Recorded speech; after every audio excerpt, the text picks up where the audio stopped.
আমার background ignore করো। আমি একটা ভিডিও ছাড়ছিলাম যে বরিশালের মেয়ে রূপবতী হবে, গুণবতী হবে, এটাই তো স্বাভাবিক।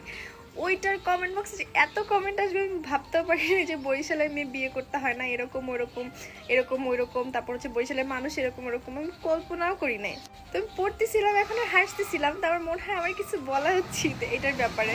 তো হচ্ছে আমি বলি, দেখুন বরিশালের মেয়ে আপনি যদি মানে থাকে না, যদি দুই ধরনের মেয়ে পাবেন বরিশালে। আপনি যদি ভালো মেয়েটা বিয়ে করতে পারে তাহলে ওই মেয়েকে আপনি যতই টর্চার করেন না কেন 14 গোষ্ঠী মিলে, তারা জীবনে আপনার সংসার ছাড়বে না, মানে দুই স্বামী জীবনেও করবে না, ওই আপনার সাথেই থাকবে।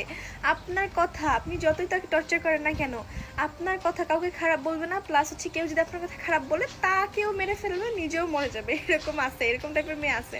এবং বরিশালের একতরফা মেয়েরা, মানে এক সাইডের মেয়েরা অনেক বেশি জামাই পাগল হয়, অনেক বেশি জামাইকে ভালোবাসে, এরা প্রচুর জামাই পাগল হয়। আমার গোষ্ঠীর মধ্যে ম্যাক্সিমাম মেয়ে অনেক বেশি জামাই পাগল। যাই হোক, আরেক তরফা মেয়ে আছে যারা হচ্ছে মিন্নির মতো। মিন্নির কথা শুনছেন হয়তো অনেকেই, ওটা তো আর বলতে হয় না, ওটা তো অনেক পপুলার একটা কাহিনী।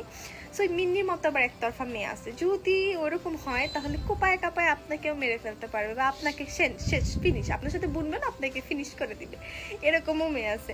সো এটা হচ্ছে আপনার ভাগ্যের উপরে ডিপেন্ড করে আপনি কিরকম মেয়ে পাচ্ছেন, কিরকম বউ পাচ্ছেন। সেটা যদি আপনি হচ্ছে স্বর্গ থেকেও নিয়ে আসেন, আপনার কপাল যদি ভালো থাকে, ভালো বউ জুটবে।